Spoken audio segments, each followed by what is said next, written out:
Here we are. All right, so we are actually going to be segueing into our environment panel.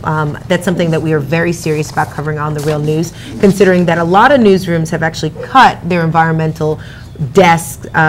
So this is a high priority for us. Yeah, what we're going to do is we're going to pick up this morning, the head of the EPA announced new regulations on carbon emissions from energy generating stations. It's essentially about coal to a large extent.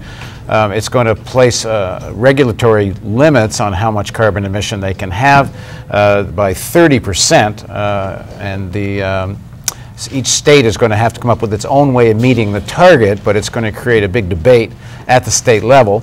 And we are going to introduce our panel now. Well, let me ask Jessica, can you actually see that? I cannot, but that's all right. All right, so here we go. We're going to move right into the introduction of the panel, and so all of our guests are remote, but we have an esteemed panel. We have. All right, let's go to Jeff Biggers. Is he online? Jeff, are you there? All right, there's Jeff. So Jeff, who is an American Book Award-winning journalist and historian and the author of several books, including Reckoning at Eagle Creek, The Secret Legacy of Coal in the Heartland. Also joining us is Subhankar Banerjee. He is an environmental humanities scholar. And okay, hold on, we got to cut to... is Subhankar there? Subhankar there? Yeah, happy to be here. All right, we need to... Always happy to hear you, Subhankar. Can we see you? There we go. We need to cut to him. This is where someone tells me what's happening in my ear. All right, so Subhankar Banerjee. Okay, we're going to come back to Subhankar. Go ahead. All right, now we're going to interview Daphnye Wysham. Yeah. Go ahead. Daphne's there. Hi, Daphne. Hi there. How are you? Great. Daphnye Wysham is a fellow at the Institute for Policy Studies, where she directs the Genuine Progress Project. She's also the founding director of the Sustainable Energy and Economy Network. Thank you, Daphne, for joining us. All right. It's a pleasure. And Subhankar, did we get him online? All right, this is live. Okay. All right, well, he's going to join us in a couple of minutes, but we're going to start off with Jeff. Jeff, can you give us a highlight, a little summary of what was announced by the EPA today? I think in a nutshell, it's a historic first step. For the first time in our country's history, we have a president who has made an announcement that we will finally start regulating our carbon emissions from our power plants. And of course, that's largely at the coal-fired plants, which produce a third of our carbon emissions in the country today. So I think really in a nutshell, that's what it is. It's a first step. It's a step that's been in progress for many years.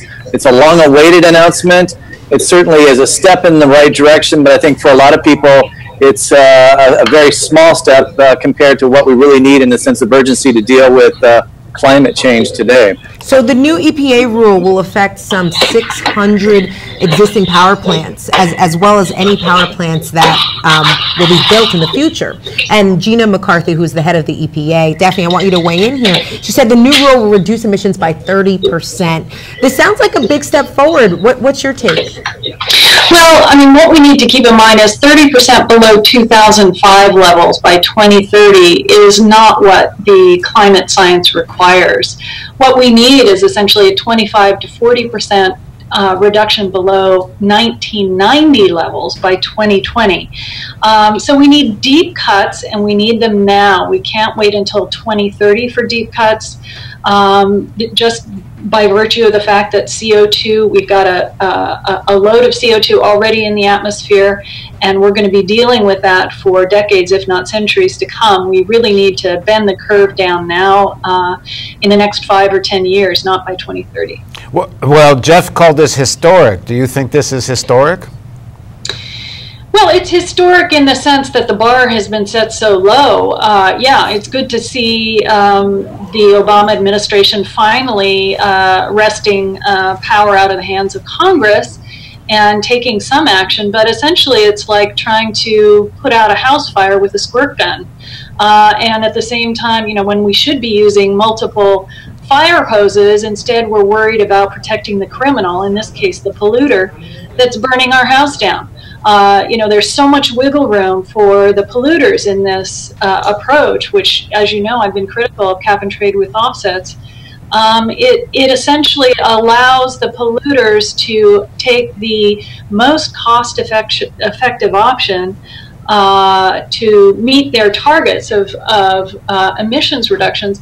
And it can include carbon offsets, it can include carbon trading. And once you open that up for international trading and international offsets, all bets are off whether you'll have an increase in emissions. Okay, we're going to move into the carbon trade, cap and trade debate in a few seconds. But Jeff, what do you make of Daphnye? She says this is historic for being a squirt gun when a lot more is needed. I think that's absolutely a perfect metaphor to bring up. I think both as Daphnye and all of us know, there's so many other ways to go about this. And we do have the experience with cap and trade from the European Union just to see that a lot of these offsets, in fact, have worked in the opposite direction.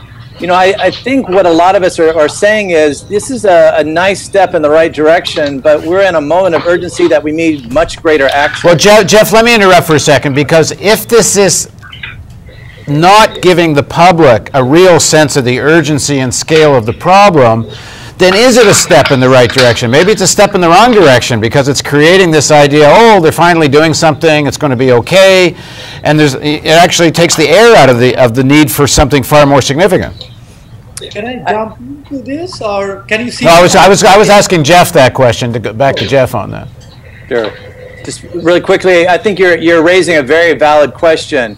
At the same time, I think, as we know, climate action and mitigation and a shift to cleaner and more renewable sources of energy is going to happen on many different fronts. I think a lot of it's going to come out of Washington with these sorts of regulations, but I think at the same time, we're seeing a part of the country that's no longer going to wait. We have quite an active movement now by cities and small cities who are taking the lead in transitions to clean energy. We have activity, for example, in the heartland where I'm based now, with American farmers looking at soil carbon sequestration.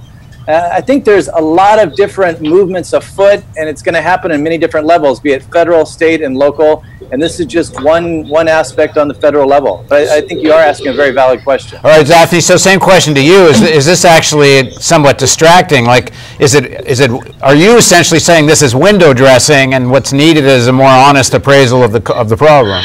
Yes, absolutely. I mean, let's just take one issue, and that is that in phasing out coal and replacing it with gas, there are studies that suggest that fracked gas, when you look at the leakage from the wells and the pipelines, make it as bad as coal. So unless we're going to be doing a very extensive capture of all the methane that's now leaking from fracked gas wells, we're essentially replacing one very carbon-intensive energy resource for another. And the other problem with moving towards fracked gas is that it's so cheap right now that it's undermining the explosion of renewable energy that needs to happen for us to move towards zero greenhouse gas emissions in this country. It's essentially delaying that inevitable transition that we need to make when we need to accelerate that transition. All right, I just got word that Subhankar is on the line with us. Subhankar Banerjee, is he there? Yeah, I'm here. Hi, Subhankar. So Subhankar is an environmental humanities scholar and activist. He founded climatestorytellers.org and is the editor of the anthology Arctic Voices, Resistance at the Tipping Point. So Subhankar, you were probably hearing a little bit of that conversation. Paul, do you want to ask him the same? Yeah, same question. You take this as a historic step or just a diversion?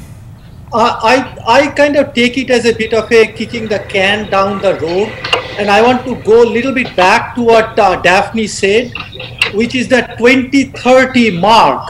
The last, the third part of the UN climate report, the mitigation one, had something very significant there. By 2030, we will basically reach the 450 parts per million, ppm.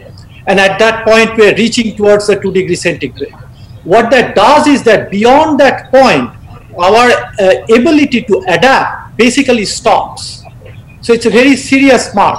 So if you are talking about 2030, which the administration is doing, which is good, bringing attention to that, but really it's a war, it's really not towards a clean energy path. What this thing does, in my mind, it's going, I mean, it's a good thing. But what it does is it's kicking the can down the road, and it's a war between coal versus natural gas. And going back to that Daphnye's point, is essentially it's making renewables more like a whole foods among the energy giants, while natural gas and coal will fight it out, and oil will continue to be playing its role. Jeff, so let's assume, let's jump ahead a few years probably. This is going to go into litigation. There's going to be all kinds of fights. It probably, I guess, ends up at the Supreme Court. But let's say this regulation does remain. Even if it's less than what people would like to see, it does, I guess, shift debates into the states about how to meet these limits. And now we're into this, debate about, okay, how to meet the limits, because states now have a choice, obviously. They can either go with this whole cap and trade and what some people call the financialization of the problem. They could regulate. They could make more green energy. I mean, how do you see this debate unfolding, and what would you like to see? Jeff. I think those are really good questions. There's going to be a 1-year period for public comments, and then there's a 1-year period for the states to come up with their own plan. So, we're not talking about this kicking into effect tomorrow. So I think that's a good point. It is going to be several years down the line, even after litigation, that we see any kind of response. Actually, in fact, let me just jump one again. It could be so far down the line that President Obama won't be president, and who knows who's president and whether this regulation is even still going to be there. But that being said, it is what it is. Exactly. And so I think it really does come down to the states. And obviously you're going to have some states who are going to be in the forefront, like Iowa and California, and other places who are shifting rapidly toward more renewable energy. Of course, Iowa now producing anywhere from 25 to 30% of its electricity from wind power, to other states that produce coal and are going to be entrenched and especially beholden to the coal lobby. You have both Democrat and Republican candidates completely in defense of big coal this morning in Kentucky and Illinois and West Virginia, in very pivotal areas. I focus a lot on Illinois, where I'm from. I'm from a coal mining family in Southern Illinois, and that's what I write about. And here we have a very liberal Democratic governor, Pat Quinn, who announced that, of course, Illinois is in the forefront of renewable energy trade credits, that over 100 communities now buy 100% of their energy from renewable energy trade. But at the same time, we've had a 5-fold increase in our coal exports. And under Quinn's administration, essentially Obama's administration, we have increased coal mining production in Illinois by 62%. And so all that shift toward renewable energy is being lost downriver as we begin to load up those boats of coal and export that abroad. And in fact, overall in the country, coal production's up under Obama's watch, is it not? It has remained stable. It's has gone up and down, up and down. I think the EIA forecasts that for 2014, coal will increase by 4% this year and then level out again. I think for the most part, the coal mining production is shifting from Central Appalachia, where a lot of the war on coal propaganda comes out of from, and is shifting now to, once again, the Illinois Basin and far west to the Powder River Basin, where it's expanding. Daphnye, I want to bring you into the conversation and talk about how they are going to try to administer these new rules. Specifically, the EPA says they want to do it state by state, and states can pick from a portfolio of options. So what is this all about, this mixing and matching, and what are these options? Well, it remains to be seen. I mean, this is a 645-page document. I haven't had a chance to read through the entire thing. It just came out this morning. But, I would imagine there could be some flexibility should a state want to do something more stringent, say a carbon tax of some sort. How that would work with the cap and trade approach that other states are taking remains to be seen. It would be great if we saw some states pushing really hard, for example, to not rely on nuclear power. The EPA actually is proposing subsidies for nuclear power rather than replacing aging nuclear power with renewable energy and energy efficiency in this new rule. So that's another added problem in the new EPA rules. So I think we may see some states trying to push the envelope further.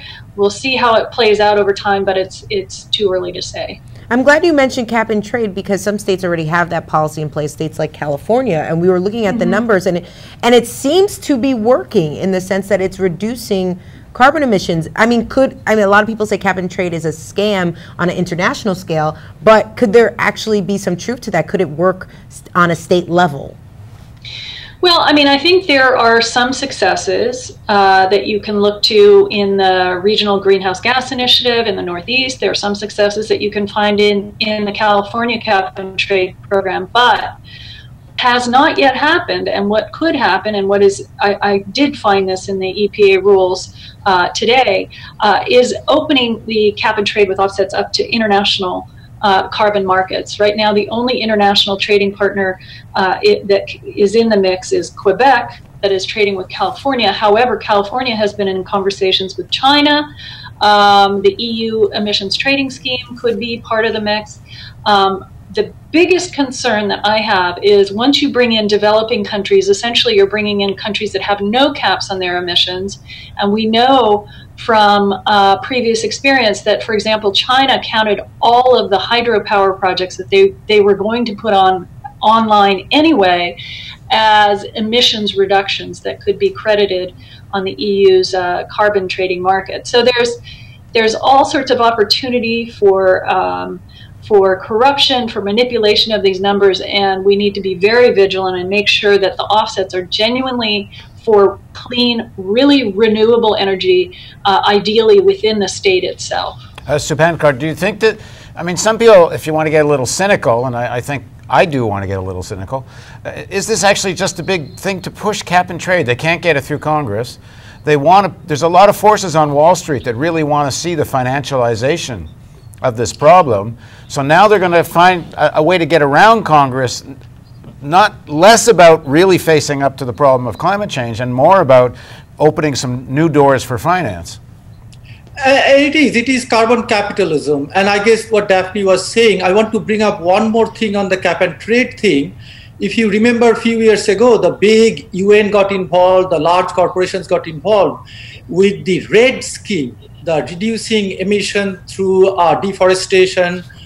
Basically, what ended up happening there is forest preservation. But what ended up happening there, according to the indigenous people all over the world, and I was with them in Copenhagen and have been working with them, they call it the largest land grabbing in the history of the planet, globally speaking, that RED scheme. So then UN created the RED Plus program, same problem. So what I think Daphnye is saying that, and Paul, you're saying this too, it opens up doors for these type of possibilities. We don't know yet whether it's going to be regional. What I read so far, a few pages, is that it's regional. But if it opens up to international, it could be a big problem. Yeah. I mean, and even regionally, there could be environmental injustices as well. I mean, just to be clear on this for people who don't follow the story as much, the problem with cap and trade, and one of you, correct me if I'm wrong, is that when you internationalize it, you can have, for example, a coal plant in the United States says, well, we're going to buy some carbon credits over here in North Africa, and supposedly something gets planted there that's going to add some oxygen into the air and less carbon, but that never happens. I saw there was one study I thought of European cap and trade, which actually showed there was something, I thought it was more than 50% of the projects that were supposed to be the trade-offs were going to happen anyway. They just found a way to financialize them because of the system. Jeff, is cap and trade completely hopeless or not? You know, I have no support for it whatsoever. I feel like there's so many other options that we could be pushing. And I think something that Daphnye and I discussed prior to the program is we need a robust feed-in tariff in all 50 states. We need an approach that, to me, is more akin to what happened in Germany, where you're breaking up larger utilities, you're looking at more decentralized sources of renewable energy. You have a day, for example, in October, where 72% of the electricity in Germany was coming from small producers, both in solar and wind. And I think that's the way that's going to ultimately resolve this situation and move us in a direction that's going to be truly hopeful. So no, cap and trade, you know, to me is thumbs down. There's so many other options I think we can go toward. And Paul, just can I put one other example out there, because it's directly relevant to Baltimore, where you are right now. One of the world's largest incinerators is planned for the city of Baltimore, and under Maryland's renewable energy portfolio, incineration, waste incineration counts as a form of renewable energy. Under cap and trade with offsets, you could foresee Maryland trading its incineration in exchange for a coal-fired power plant or a gas plant continuing to emit. So there's all sorts of flaws with this. And then we've just done I think it was a 4-part series. In fact, we're going to interview one of our producers who did that. In fact, guys, maybe we should do that right after this. Interview Jessel about his series, because it comes right out of this discussion. But the particle emission from this proposed incinerator is not so much proposed, it's been passed. Apparently, it's quite dangerous. So you're going to be trading off incinerator burning of tires and all the rest, and saying that's a trade-off on carbon emission, except it's creating apparently terrible particle emission, which is very dangerous. So it's a heck of a trade-off. And it's always happening in the poorest communities. That's where you're going to see the incinerators built. That's where you're going to see the most polluting coal-fired power plants stay online. And that's the environmental injustice that gets globalized with cap and trade, and it's also taking place right here in the United States. So, and land grabbing everywhere. Yeah. So we're supposed to now, we're going to wind up the panel, and thank you all very much. And we're supposed to do something else, and I'm going to try to switch it up and see if we can.